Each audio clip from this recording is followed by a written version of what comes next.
Okay, verse 4 of Lagyu, Vakya, Vritti by Adi Shankaracharya, we think, probably, or one of his immediate disciples, certainly.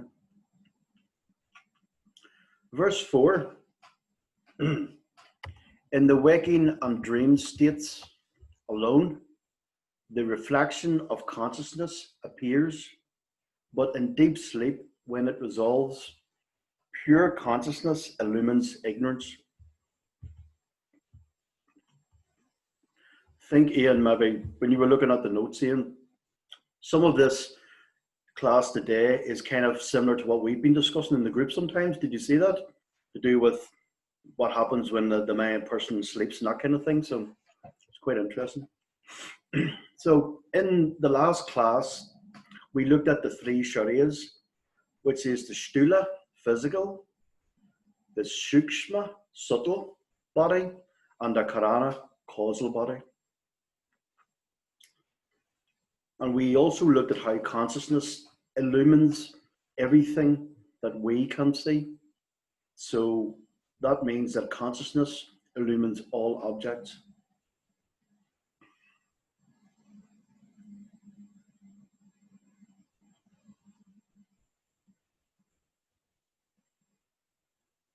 In the last class, we looked at, this is recapping some of this is a recap over the last class. In the last class, we looked at an important point where Shankaracharya had left off. And it's fair to say that Vedanta, it's something that shows us how to examine all of our experiences that we have in life. And crucially, showing us where we have misunderstood experience. Notice that it's not being said that we disregard experience or we bypass experience. Vedanta doesn't teach that. Modern Vedanta will teach that. These incomplete spiritual teachings in general tend to show quite quickly that your consciousness, but like Swami Atmananda says, so what?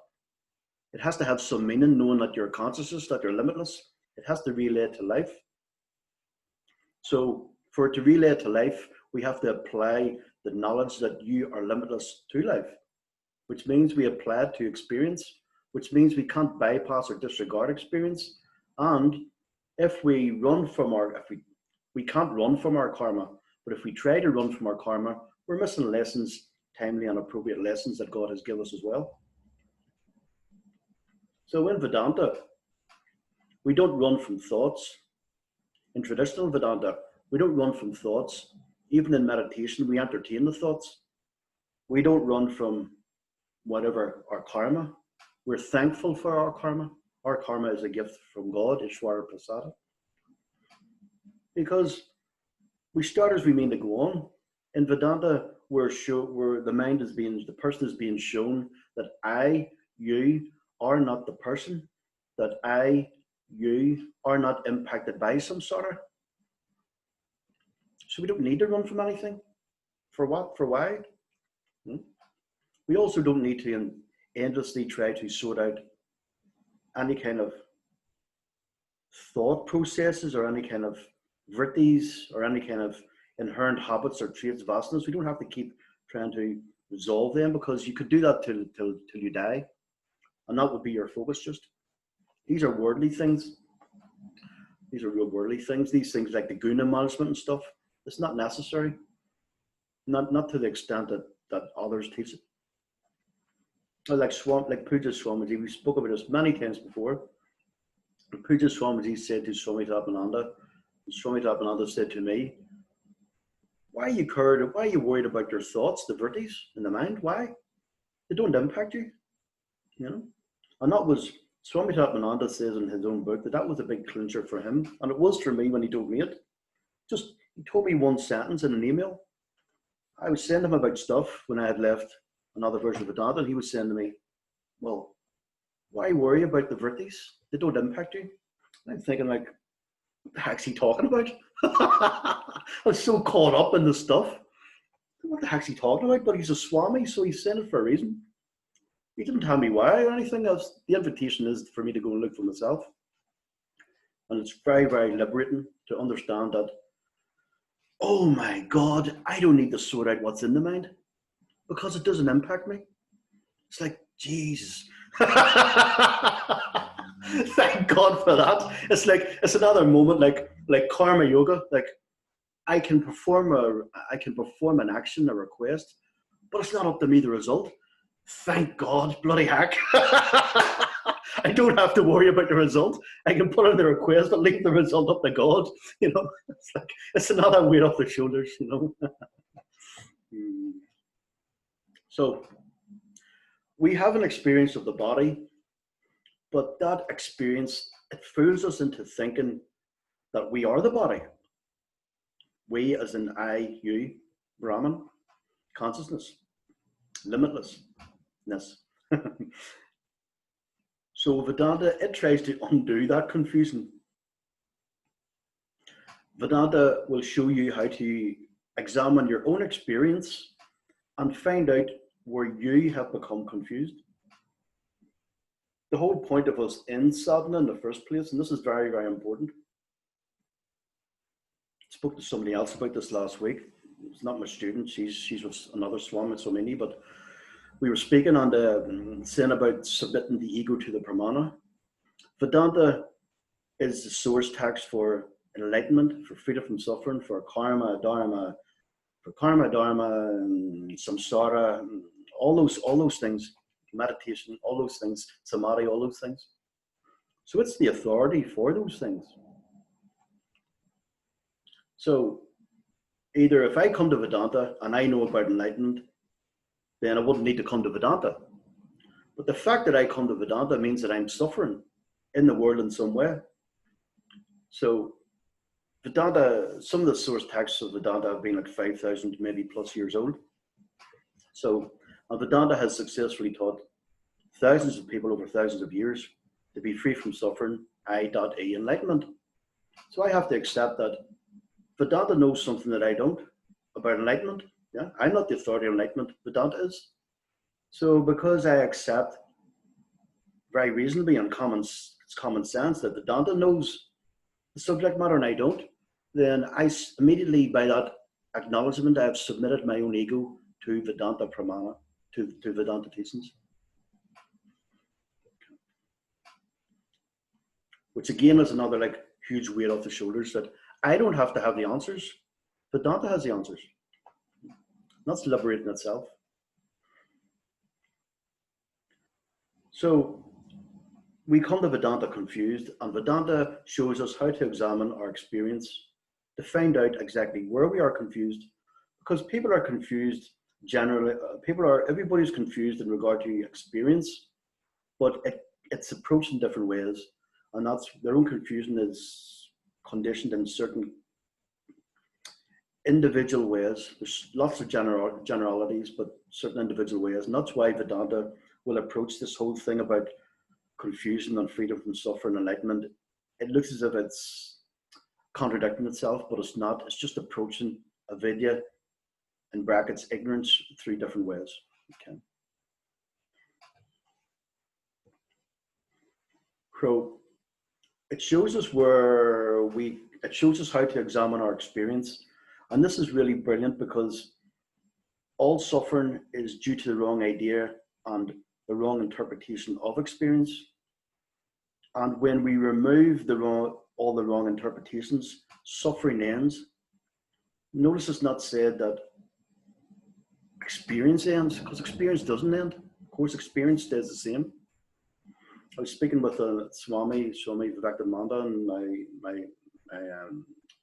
my timeline and the other day, and kind of saying this as well. You know, it's even sadness is okay. Experience doesn't change whatsoever. It's okay for the mind to be sad, and it's okay for the mind to be happy, because sadness doesn't change. The enlightened person knows that sadness doesn't change them. Sadness doesn't impact them. So why would it not be okay?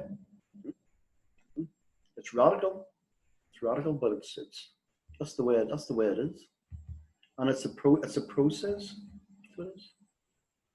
And Swami Tilamananda teaches that even the enlightened person can experience emotional pain and distress. Like, how humbling and liberating is that there itself? That's a real teaching in itself, that one sentence, what he says. You know, it's really grounding. You know, we automatically take away the spiritual idealism and bypassing of an enlightened person being fully cooked. It's just an ordinary person. Not special or different or superior. So the biggest confusion, it's not in regard to a particular experience, but in regard to experience itself. And we can ask the question, rhetorical question, what is experience? We've looked in Drifter's Vakya that experience is reflected consciousness. So Vedanta makes a clear distinction between pure consciousness and reflected consciousness. Now, if we recall Pratibimbavada, we spoke about that there, I think a couple of verses ago, and the mind, in which the mind is a reflected medium. So since consciousness is reflected in the mind, the ripples in the mind manifest in the reflection of the mind. And that reflection from the ripples is what is meant by experience. This is why, depending on the pure consciousness that is reflected consciousness that is in, pure consciousness that is reflected in the mind is reflected consciousness. And this reflected consciousness is subject to a person's individual ripples, vrittis, thoughts in their mind. And that's why no two experiences can be the same. They can be the same or they cannot be the same. Okay. So, what is Pratibimbavada? Pratibimbavada, Vicky, is the theory of reflection. We spoke about that in a few classes before. It's one of the major prakyas, teaching methods and teaching tools in Vedanta to show how Brahman, which is Nirguna, can seemingly have name and form as in the world. So we use Swami Tarapananda highly rates it, and so does Vedanta itself. So of course that's the way it is. It wasn't my own personal favorite, but that's what's taught and that's what he teaches here in it. So it's a beautiful teaching. It shows that how different is sunlight from the sun. That kind of thing. Yeah, there's Judy coming in. Yeah, so thank you. Yeah. Okay.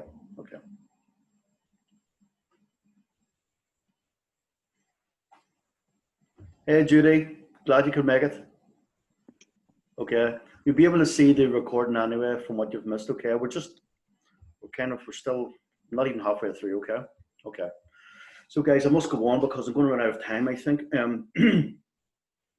Pratibimbavada is the theory of reflection. So it's the sunlight from the sun, okay? That kind of thing, or reflected light from light itself. Say reflected light's getting reflected from a mirror, okay?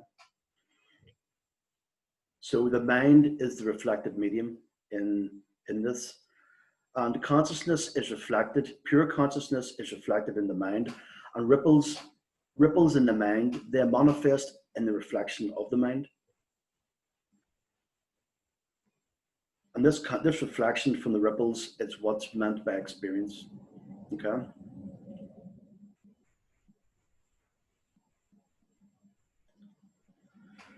So we need to know what experience we need to know what is experience.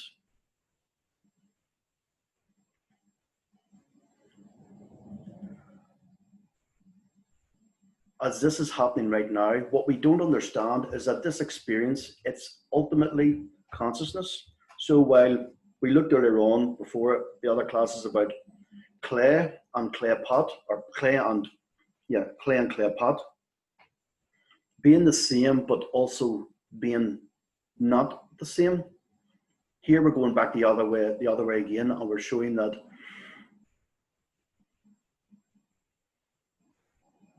this experience in the mind is ultimately consciousness as well. So whatever is happening in our minds, it's manifest in our experience. And this goes to what me and Ian were speaking about before. Just because something is happening in the mind doesn't mean, well, whatever is happening in the mind is manifest in our experience, but that doesn't mean that you're imagining something and it appears. Try it now, and I make an example here. You can, if you doubt that, you can imagine that I'm in Bali right now, and please teleport me there if you want, if you can. Just because we think something in the mind doesn't make it be that way. And what we're talking about is our minds manifest how we experience something. Our minds don't manifest the event, they manifest how we experience the external event. We remember in Director Vakya, we have some modicum of influence over the internal, but God, Ishvara, we have no influence over the external. Okay. And that's what enlightenment is. It's an internal matter, like this famous saying, before enlightenment, chop wood, carry water. After enlightenment, chop wood, carry water. External stays the same. It's the perception, the internal perception in the mind that changes, which changes the experience of that which is the same, which is what it would go back to again, which means that for an enlightened person, it's okay to be sad. Why not? We have took away, the enlightened person has took away the so-called negative attributes of being sad, or so-called positive attributes of being happy. So this is what we're talking about now, is pranatam, which is constant contentment, which is tripti. Content if you're happy, content if you're sad, just content no matter what. Okay.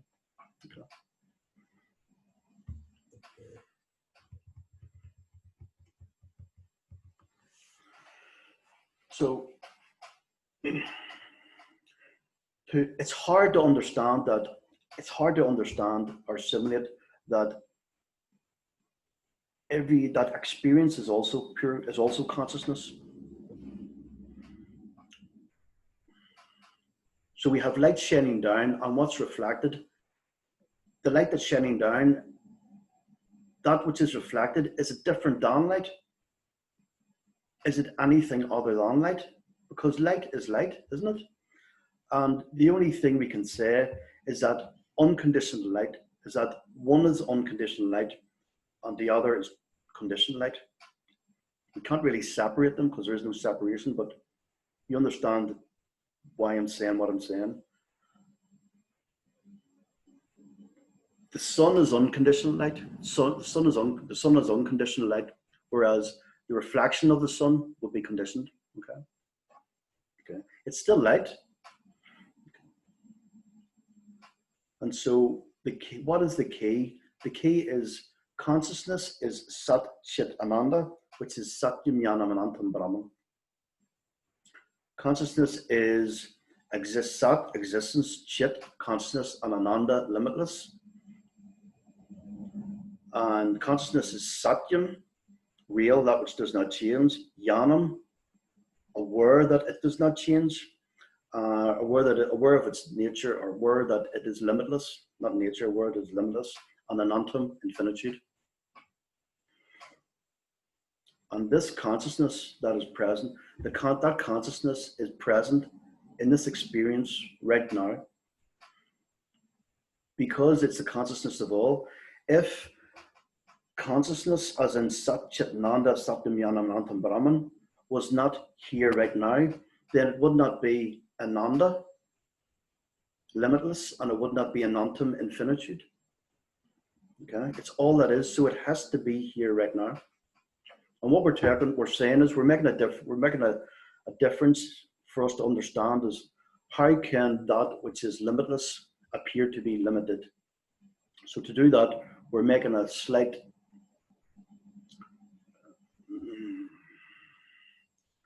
a discrimination between pure consciousness and reflected consciousness. Okay.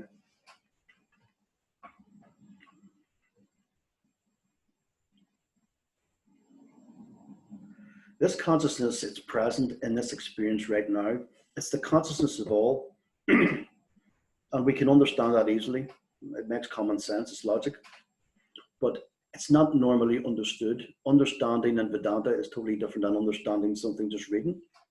Because If this is understood, that consciousness is present always, then there is no change, there's no limitation, and there's no suffering.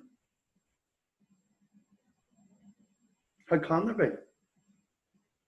Since consciousness is Sat Chit Ananda, existence, consciousness, and limitless, and is Sat Yamyanam Anantam, which is real, that which does not change, which is knows that it does not change, and which is infinitude, then there is no change.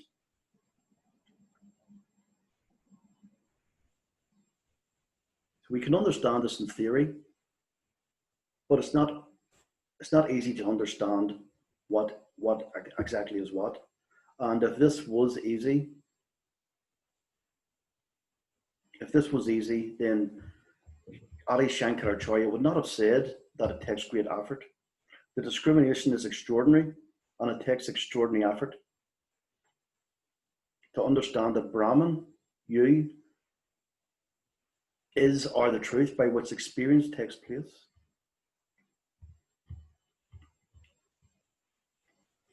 It means you are limitless, you are infinitude.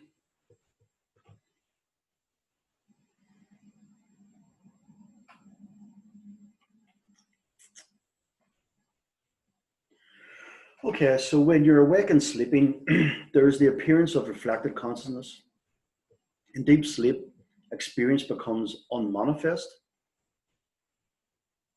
That doesn't mean, let me think, should I say it like this? I was going to say something that's to do with me, but I'm not even going to say it because I'm not clearing it myself, and so I can't say it really. I'll have to ask Swamiji about it. So while you're awake and dreaming, there's one thought that's present. It's the I am a conscious being thought. And every other ripple, Vritti thought represents objects. So it's one ripple, one thought that says, I am consciousness, which is saying I am not objects like all the others. That's the ego, the ahamkara. It's a unique Vritti, a unique thought. But what about deep sleep? In deep sleep, thoughts resolve. And when you wake up, the mind comes back. But what remains in deep sleep? Pure consciousness remains, of course.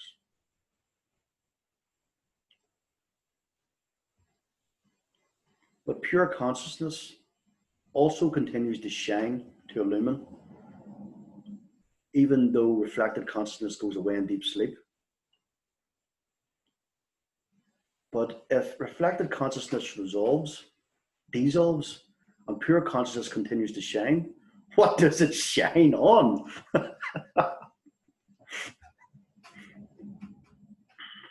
It shines on darkness, ignorance.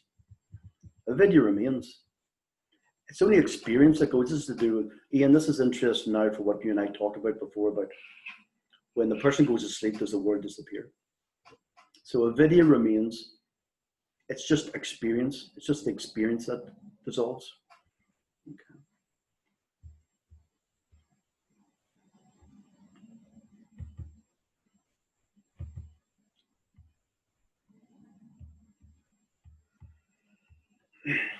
In deep sleep, unconditioned consciousness is present. And then the question is, what happens to unconditioned consciousness once we are awake? And we're going to look at that in the next verse. And Swami Tarapananda says that he's never saw an explanation like this in any other text. So it's going to be quite exciting to look at. Okay, guys, any questions?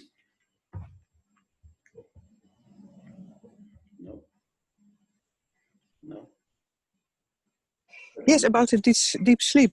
So consciousness illumines darkness and ignorance, but it cannot be pure consciousness, except for that everything is pure consciousness, because there is an experience of darkness and ignorance in some way. Yes, this is right. I'm laughing because it's complex, because we're going to be talking about something else now. Okay. Okay, so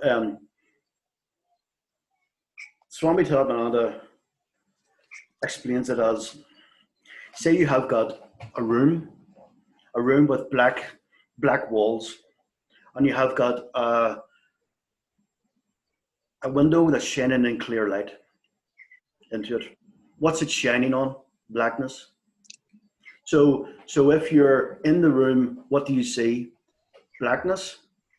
So he says it's a very peculiar thing. It's like if you have your eyes open and you see blackness, and it's the same as if you have your eyes closed and if you see blackness. Okay? You're registering, there is a registration, there's a witness to blackness. Okay? So that's what's happening. Also as well, and this is going to diverge a little bit, it's in Swami Paramarthananda explains this in Vakya Vakya, that there is a vritti that it's not in this text, so it sounds as if it's contradicting, but this is a totally different context. There's a vritti that remains in deep sleep, and that is the vritti that you have been asleep. Or else, how do you know you've been asleep in deep sleep once you waken up? So something must be registered. Something must be registered that happened. Okay. So, but that's going to detract from what we said. Does that answer your question? Okay. Yeah, a bit, because repeat the question to me again, then please, and I'll try it another way. Yeah, because vritti is in the mind, and the mind is gone, I think, in deep sleep.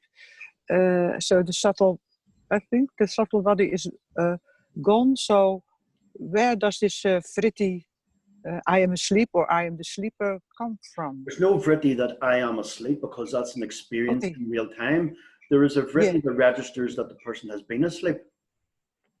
That's different. If it's a vritti that says I am asleep, that's experience, and the experience totally resolves. So it's a really, really fine, it's a really technical point, and it's a really fine point that there is a vritti that registers that the person has been asleep, or else how does the person have the vritti that they have been asleep? You can only have a vritti that you've been asleep if there is a vritti that you've been asleep. Isn't that right? Yes. Yeah. So the fact that it exists means that it's there. Okay. Well, it's not there in deep sleep, because also as well in deep sleep there is no I in deep sleep. This is the whole point. This is why experience ends, because there is the I remains, the ahamkara, the ego remains in the waking and the dream state, because I am awake, I am talking, or I am going to sleep and I am dreaming. That I remains. But there's no I in deep sleep. That I resolves, which means that's how experience resolves in deep sleep. Okay. Yes. Okay. But you come out of deep sleep and you know you've been in deep sleep. Yes, that's a riddle. So there must be something registering. Once experience kicks in, then I don't know. I haven't went as far in this text, but maybe Swami G will explain a little bit in the next part. I don't really know. I don't know. He might clarify this more. Maybe, I don't know. Yeah, thank you. Any other questions? No. Good. Okay. Well, namaste, guys, and probably be, what day is this? Is it Friday or Tuesday, Thursday? What is it? What day is it? Thursday. Thursday. Thursday. Yeah. Okay. Thursday. What year is it? 2012. Thank you, Judy. Okay, guys, see you soon. And then, okay, thank you so much. Bye now. Bye, guys. Bye. Thank you. Guys, nice to see you. Thank you. Nice to see everyone. Yeah.